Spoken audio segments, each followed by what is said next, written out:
மெய்யழகன். இந்த படத்தோட கதை, கான்செப்ட் இதுதான் அப்படின்னு 2 வரியில சொல்லி முடிக்க முடியாத படம். இந்த படத்த தியேட்டருக்கு போய் பார்த்துட்டு, ஏன்டா இந்த படத்துக்கு வந்தோம்னு சில பேரு. நல்ல வேளை இந்த படத்துக்கு போகவே இல்ல அப்படின்னு கொஞ்சம் சில பேரு. முதல்ல இந்த படத்துக்கு யார் யாரெல்லாம் போலாம், போக வேணாம்னு சொல்லிடுறேன். ஆஃபீஸ்ல இருக்க டென்ஷன், வீட்ல இருக்க டென்ஷன் இப்படி பல டென்ஷன மறக்கிறதுக்காக தியேட்டருக்கு போய் கை தட்டி விசில் அடிச்சு ஜாலியா ஃப்ரெண்ட்ஸ் அண்ட் ஃபேமிலி கூட படத்த என்ஜாய் பண்ணி பார்க்கணும்னு நினைக்கிறவங்க இந்த படத்துக்கு போக வேண்டாம். இப்ப இருக்கக்கூடிய லைஃப் பிரஷர்னால நம்ம எப்ப பார்த்தாலும் மூஞ்சிய தூக்கி உருன்னு வச்சுட்டு இருக்க மாதிரியான ஒரு சிச்சுவேஷன் வந்திருக்கு. இப்ப இருக்கக்கூடிய அந்த பிஸி லைஃப்ல வந்துட்டு நம்மளே வந்து தொலைச்சிட்டோம். எப்ப பார்த்தாலும் மூஞ்சிய சிடு சிடுன்னு வச்சுட்டே இருக்கோம். ஆனா நமக்கு ஒரு பாஸ்ட் இருக்கும். அந்த பாஸ்ட்ல நம்ம கலகலன்னு சிரிச்சுட்டே இருப்போம். ஸோ இந்த படம் வந்துட்டு தொலைச்ச உங்கள சந்தோஷமா இருந்த உங்களோட அந்த காலகட்டத்துக்கு கூட்டிட்டு போகக்கூடிய ஒரு படம். ஸோ உங்கள நீங்களே புதுசா பார்க்கணும், இல்ல சிரிச்சுட்டு இருந்த என்ன நான் வந்து தேடணும் எந்த காலகட்டம் அப்படின்னு நினைச்சீங்க அப்படின்னா இந்த படத்துக்கு நீங்க தாராளமா போலாம். ஸோ எல்லாத்துக்கும் நீங்க தயாராகி இந்த படத்துக்கு போயிட்டீங்க அப்படின்னா, இந்த கதை எதை நோக்கி போகுதுன்னு தேடாதீங்க. ஓ இதெல்லாம் சொன்னதெல்லாம் காமெடியா முடிய போதா? ஓ இதுக்கு பின்னாடி இவ்வளோ சீரியஸான மேட்டர் இருக்கா? அப்படின்னு சொல்லிட்டு எதையுமே நீங்க வந்து தேடாதீங்க. அப்படியே அந்த படத்தோட ஃப்ளோவோட அப்படியே ஜஸ்ட் போயிட்டே இருங்க நீங்க. ஏன் மெய்யழகன் மூவில வந்து கதைய தேடாதீங்க அப்படின்னு சொல்றேன் அப்படின்னா, அது வந்து ஒரு படத்தோட கதை இல்ல, நம்ம வாழ்ந்த வாழ்க்கையோட தத்துவம். என்னம்மா நீ ரொம்ப ஓவரா பில்டப் குடுக்குற, அப்படி என்னம்மா இருக்கு அப்படின்னு கேட்டீங்கன்னா, கார்த்திக் அண்ட் அரவிந்த் சுவாமி 2 பேர வச்சு தான் படம் ஃபுல்லாவே மூவ் ஆகுது. ஆனா எப்படி அவ்வளோ நேரத்துல அந்த படம் முடிஞ்சது அப்படின்னு நம்ம யோசிச்சு பார்த்தா தான் நமக்கு தெரியும். கார்த்திக் எதார்த்தமான அ ஒரு கிராமத்து ஆளாவே வாழ்ந்திருக்காருன்னு தான் சொல்லணும். வாழ்க்கையில ஒரு கட்டத்துல நம்ம பயங்கரமா சிரிச்சு என்ஜாய் பண்ணிட்டு இருப்போம். சொத்து பிரச்சனை, இட பிரச்சனை, ஃப்ரெண்ட்ஸால சண்டை, லவ் பிரச்சனை அப்படின்னு சொல்லிட்டு ஏதாவது ஒரு டர்னிங் பாயிண்ட் நம்ம லைஃப்ல நடக்கும். அதுக்கப்புறமாட்டி பறிச்சு போட்ட மாரி நம்ம சந்தோஷம் எல்லாமே போயிடும். அதுக்கப்புறம் வந்து நம்ம வந்து சிரிக்கவே மாட்டோம். குழந்தை கையில வந்துட்டு பொம்மைய பறங்கிட்டோம் அப்படின்னா, அது அந்த பொம்மைய கிட்ட தான் அழுகும். அதுக்கு பதிலா எந்த பொம்மை குடுத்தாலும் அது வாங்கிக்காது. அதே மாதிரி தான் நம்ம தொலைச்ச சிரிப்பும் தொலைச்சது தான். ஸோ அரவிந்த் சுவாமி தான் இப்ப இருக்கக்கூடிய நம்ம தொலைச்சு சந்தோஷம் இல்லாம இருக்கோம் இல்லையா? நம்மள பிரதிபலிக்கக்கூடிய ஒரு கேரக்டர்.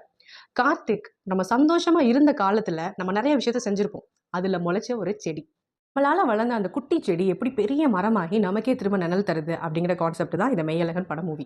நீங்க ஒரு 90s கிட்டா இருந்தீங்க அப்படின்னா, இது உங்களுக்கு கண்டிப்பா ரிலேட் ஆகும். என்ன அப்படின்னா, நம்மலாம் வந்து வாடகை சைக்கிள் ஓட்டுவோம். 1 மணி நேரத்துக்கு ரூ. 3 அப்படின்னு சொல்லிட்டுலாம் ஓட்டியிருப்போம். நம்ம காலகட்டத்தில வந்து ஒரு வீட்டுக்கு ஒரு சைக்கிள் நிக்கிறது அப்படிங்கிறது பெரிய விஷயம்.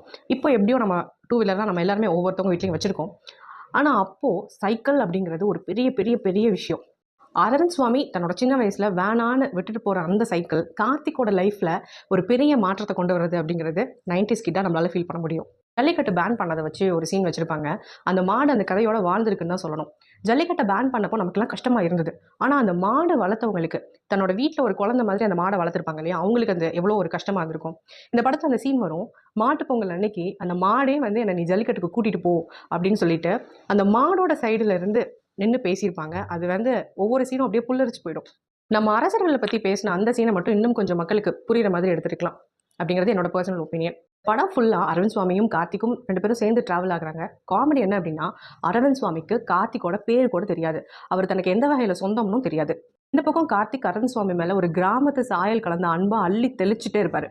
ஒரு கட்டத்துக்கு மேல அரவிந்த் சுவாமிக்கு ரொம்ப பெரிய கில்ட் ஆயிடும். இவன் யாருன்னு தெரியல, இவன் பேர் தெரியல, எந்த வகையில சொந்தம்னு தெரியல. ஆனா இவன் நம்ம மேல பாசத்தை இப்படி பொழிகிறானே அப்படின்னு சொல்லிட்டு அந்த ஸ்பாட்டை விட்டு கிளம்பி போயிடுவாரு. ஊருக்கு போயிட்டு ஒரு ஃபோன் வரும். அரவிந்த் சுவாமி கார்த்திக் பண்ணுவாரு. அவங்க பொண்ணு மூலமா பண்ணுவாரு. படம் பார்த்தீங்கன்னா உங்களுக்கு தெரியும். ஸோ அந்த 20 நிமிஷம் ஃபோன் கால்ல தான் அரவிந்த் சுவாமி கேட்பாரு. "நீ யாருன்னே எனக்கு தெரியல. உன் பேர் தெரியல. நீ எனக்கு எந்த வகையில சொந்தம்னு தெரியல" அப்படின்னு.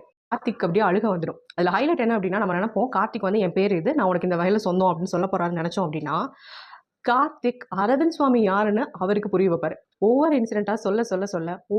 இதுதான் நாளு" அப்படின்னு சொல்லிட்டு, மனுஷன் ஒரு சிரிப்பாரு பாருங்க. அப்பம்போது நம்மளோட கஷ்டம் எல்லாம் மறந்து நமக்கே அந்த சந்தோஷம் வந்துரும். இப்ப இருக்க பிரசன்ட்ல இருக்க இந்த சேட்னஸ் எல்லாமே தொலைஞ்சு போயிட்டு, நம்ம சந்தோஷமா இருக்க அந்த காலத்துக்கு போயிடுவோம். திரும்ப சொல்றேன், பொறுமையா, நிதானமா பார்த்தீங்கன்னா மட்டும் தான் அந்த கதையோட கரு புரியும்.